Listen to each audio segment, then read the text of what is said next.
Hi, we're back now with the Speaker of the House, Matt Hall. Thank you for doing the overtime, sir. We'll let Jordan. I wanted to follow up on a question that I had asked, or a part of a question I had asked earlier regarding Pauline Wenzel's Energy Committee no longer having any bills. Why does it no longer have any bills? Well, I think that you have to look at the work Brian BeGole's doing, and he's doing a great job as government operations chair, and he really doesn't get enough credit. I mean, we're moving so many bills through that committee. Yeah.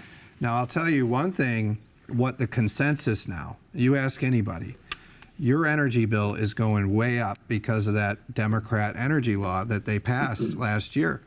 It used to be the Democrats and the utilities and others would say your rates are not going up. It is now the consensus position. Many people think your energy bill is going to double. Yeah. And so I think Brian BeGole is going to do a great job analyzing some of those energy bills and helping us get to a solution. And when he has a bill, you have to be on guard because it means it's either moving really fast, it's not moving at all, or it's a legitimate government operation. And I like the lobbyists guessing which one of those three it is, because really they should work a little harder. Reading between the lines there, though, it sounds like the Energy Committee will not be getting any more bills this term? Well, we'll see what happens. But right now, government operations has really been our horse. And that committee has been very active, and Brian BeGole's been doing a great job. You sort of mentioned that government operations is for items that, by the design of the Speaker, deserve special attention. What was breaking down in the Energy Committee that required that action? Well, I think, you see the wind and solar credits going away, and that really presents a need to rewrite this energy law. So we were looking at something, doing this anyway, for when we have a new governor. But the fact that now the wind and solar credits are going away, you're not going to be able to shove all these windmills and solar panels that were needed in order to ban fossil fuels by 2040 under Governor Whitmer's new energy law.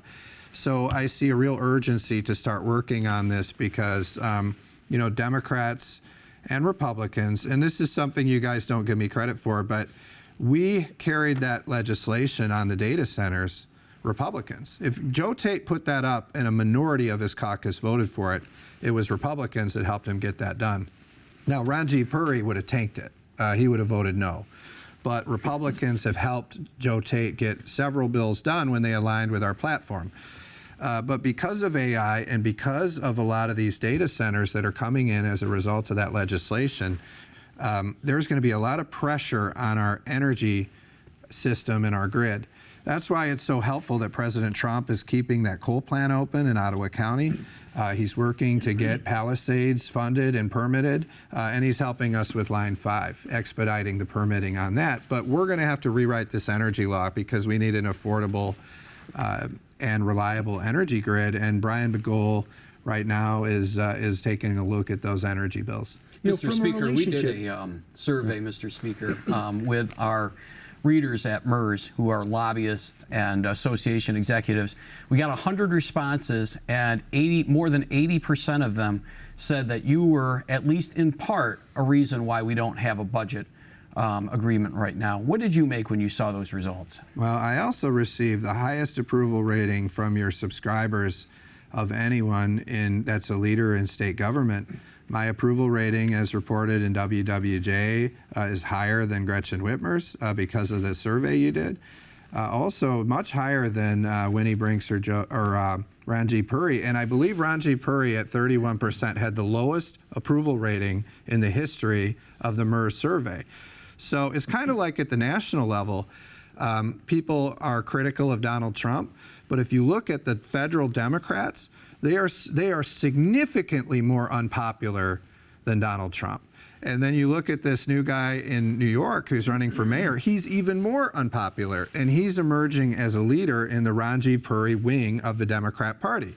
So what we have playing out in Michigan is kind of a civil war between that more moderate Democrat Party that wants to work with President Trump, led by Governor Whitmer, and this extreme left Democrat Party led by Puri. And what I'm looking for are a handful of House Democrats that will stand up to the radical left, that will support their governor, reach their hand across the aisle, and work with us. And I'm interested to see, now that Joe Tate is dropped out of the U.S. Senate race, maybe he can be that leader. He can be the leader, because a lot of these Democrats are saying to me, we made a mistake electing Ranjit Puri. We should have brought back Tate. Now that Tate's there, there's an opportunity for him to become a leader again. But to answer your question, you know, I looked at it, and, you know, as you know, when the survey first came out, you couldn't even pick Winnie Brinks as an option. Well, we changed that, and then we recalculated it. So anybody who voted in that survey could pick Winnie Brinks. But the ones that would have voted before and then their vote got canceled out wouldn't know to go back. So I looked at it, and I looked at it and said, the survey came out, and you couldn't even pick Winnie Brinks. So we just said, okay, you know, it is what it is. So you're discounting that 80% of the people who follow state government are blaming you for the shutdown. Well, I don't think 80% are blaming me. That's not what it said. Okay. But I'm just saying, when we saw it, it was pretty interesting, because when it first came out, you couldn't even vote for Winnie Brinks. And I think most people see Winnie Brinks on an island because, you know, time after time after time, whether it was in the Oval Office working together, whether it was at Selfridge standing with President Trump, or time and time again when Governor Whitmer said, I'm the only legislative leader that has the guts and the brains to put a roads plan on the table and pass it through the chamber, you're seeing Governor Whitmer and myself aligned. You're seeing Winnie Brinks on an island. That's why I'd be pretty worried if I were her about that Senate special election. This is a little game I played with the governor, so it'll be fair. She's a Democrat, you're a Republican. Just some yes or no answers to these questions. No, I don't know. No, yes or no, not I don't know. Capital punishment, yay or nay? Well, President Trump has endorsed that in some cases, like people that kill cops, and I agree with President Trump. A repealed daylight savings time. You know, that's an interesting one. I've been supportive of some of the bills we've seen in the past, like the one Michelle Hoytinga had. Do you favor a ban on getting rid of absentee voting? No. Did you read the governor's book? No. You know, she did offer to send me a copy, though, so I'm looking forward to getting it when she sends it, yeah. Should the governor have the power to appoint the State Board of Education and university boards? I think in the case of the State Board of in the case of the State Board of Education, the governor should have the power to appoint the director of education, so the cabinet head. But not the board? Correct. Okay, and the voters should pick the boards. Do you support abolishing the property tax? No. And do you think the governor's running for president? No. No. And just to expand real quick on the property tax, you know, we have some great caucus members, people like Jim DeSanta and Steve Cara, who've really been doing a lot of work on the property tax issue. I've been having great conversations with them. And I think they're right that we need to do something about property tax. You know, whether that is a legislative vote or maybe us attempting to put something on the ballot that looks at Proposal A and Headley and tries to kind of modify those so that, you know, we can make property taxes more affordable, prevent some of these large increases in property tax that many homeowners face. And also, I would say address, we need to properly fund education and local governments. That's why you can't get rid of the property tax, because how would you fund local governments and education? But I do think we need to look at it, what can we do legislatively and what could we put before the voters in the future to address that? Because of Biden's inflation, property tax is now becoming the number one issue. So would you like to do that for the 2026 election?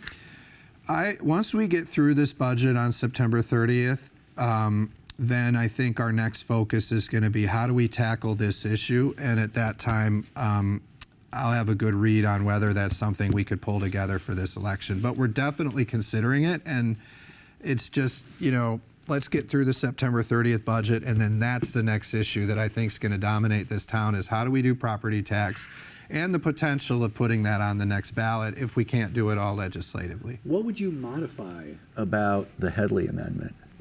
Well, I think one of the challenges that we see, so I think Headley in particular does a very good job of restricting the growth of state government to inflation. But one of the challenges we see is that when somebody sells their home in this step-up increase. Yeah, the pop-up tax. And so states like Florida have eliminated that. And so I've tasked our team and our members to go look at this and say, hey, what are some things we could do to ensure that the intent of Headley and the intent of Proposal A to cap property taxes, some states will look at, hey, senior citizens pay a reduced rate.